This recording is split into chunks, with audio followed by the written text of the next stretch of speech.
Praise the lord. దేవుని పేరిట Bible in depth అనేటువంటి కార్యక్రమానికి మిమ్మల్ని ఆహ్వానిస్తూ ఉన్నాను.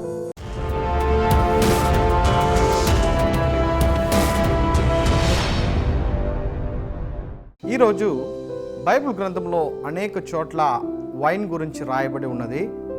అందులో విశేషముగా యేసుక్రీస్తు వైన్ తాగాడని, యేసుక్రీస్తు వైన్ తాగమని క్రైస్తవులకు బోధించాడని, బైబిల్ వైన్ తాగటాన్ని ప్రోత్సహిస్తుందని అనేక క్రైస్తవేత్తరులు అనుకుంటూ ఉంటారు, అంటూ ఉంటారు.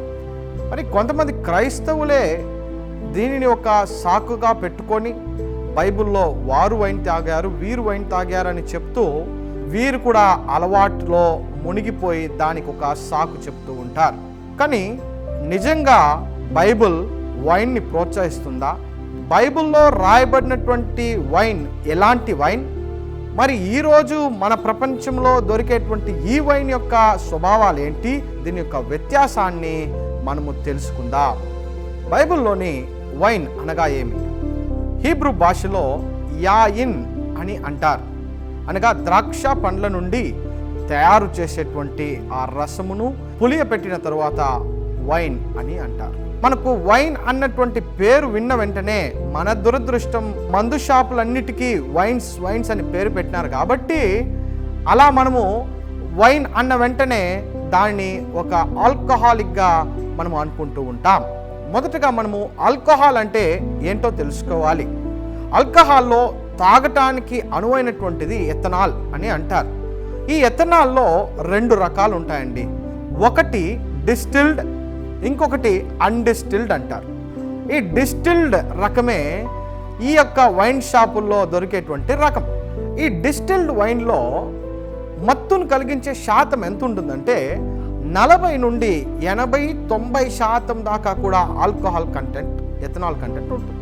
అదే అన్డిస్టిల్డ్ రకాన్ని మనం తీసుకున్నట్లయితే అదే ముందు కాలంలో పండ్ల రసాల నుండి తయారు చేసినటువంటి అన్డిస్టిల్డ్ వైన్.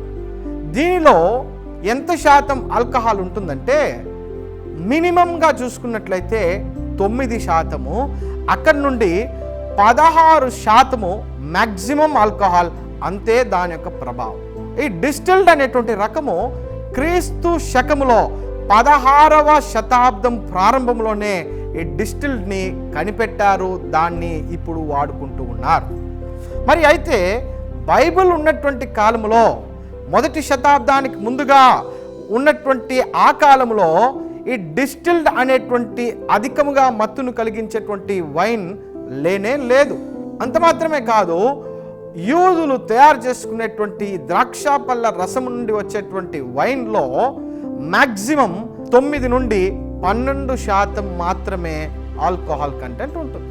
మరి ఈ యూదులు అలాగనే తాగేస్తారా అంటే లేదండి. ఇక్కడ గమనించాల్సింది, ఈ అన్డిస్టిల్డ్ వైన్ అంటే చాలా చిక్కగా, అది రఫ్గా ఉంటుంది కాబట్టి దాన్ని అలాగనే తాగలేరు. ఉదాహరణకి ఈరోజు మన అంగడ్లలో జ్యూసులు స్క్వాష్ అని అమ్ముతూ ఉంటారు. ఆ స్క్వాష్ని అలాగ మనం తాగలేం. ఖచ్చితంగా నీళ్ళల్లో కలుపుకొని మరలానే దాన్ని తాగగలుగుతాం. అలాంటిదే ఈ యొక్క అన్డిస్టిల్డ్ వైన్ కూడా. ఈ యూదులు ఏం చేస్తారంటే 1:3 రేషియోలో దీనిని డైల్యూట్ చేస్తారు. అలా డైల్యూట్ చేసినప్పుడు ఆ యొక్క వైన్లో ఉన్నటువంటి ఆల్కహాల్ కంటెంట్ ఏమవుతుందంటే 3 నుండి 4% తగ్గిపోతుంది. ఈ యొక్క 3 నుంచి 4% ఆల్కహాలిక్ కంటెంట్ ఉన్నటువంటి వైన్నే వీరందరూ కూడా బైబిల్లో ఉపయోగించి ఉన్నారు. మరి ఆ యొక్క వైన్ ఎవరికి కూడా మత్తును కలిగించేది కాదు. మీరు అడగవచ్చు, మరి 3 నుంచి 4% ఉంది కదా, అది కూడా ఆల్కహాల్ కంటెంటే కదా అని మీరు అడగవచ్చు. కానీ ఇక్కడ గమనించాలి, మనము ప్రతిరోజు ఉపయోగించుకునే అనేకమైన వస్తువుల్లో కూడా ఈ శాతం కంటే ఎక్కువ శాతం మనం ఆల్కహాల్ని మన జీవితంలో మనము ఉపయోగిస్తూ ఉంటాం. మరి ఉదాహరణకి కాఫ్ సిరప్ తాగుతూ ఉంటాం జలుబు చేసినప్పుడు, దగ్గు వచ్చినప్పుడు. దానిలో 40% వరకు ఆల్కహాల్ కంటెంట్ ఉంటుంది. మరి మనమందరూ కేక్ ఇష్టపడి తింటూ ఉంటాం, ఐస్ క్రీమ్స్ ఇష్టపడి తింటూ ఉంటాం. దానిలో వేసేటువంటి వెనిలా ఎసెన్స్లో 35 to 80% ఆల్కహాల్ కంటెంట్ ఉంటుంది. మౌత్ వాష్లో 30% ఆల్కహాల్ కంటెంట్ ఉంటుంది.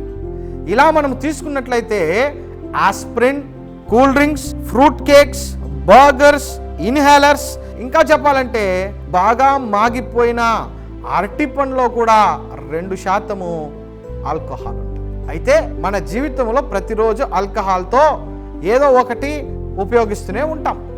కాబట్టి ఈ 3 నుండి 4% అనేది చాలా చాలా చాలా తక్కువ ఆల్కహాలిక్ కంటెంట్ అని మనము అర్థం చేసుకోవాలి. కాబట్టి ప్రియమైన వారలారా, బైబిల్ ఎక్కడ కూడా ఎప్పుడు కూడా వైన్ తాగమని ప్రోత్సహించింది లేదు.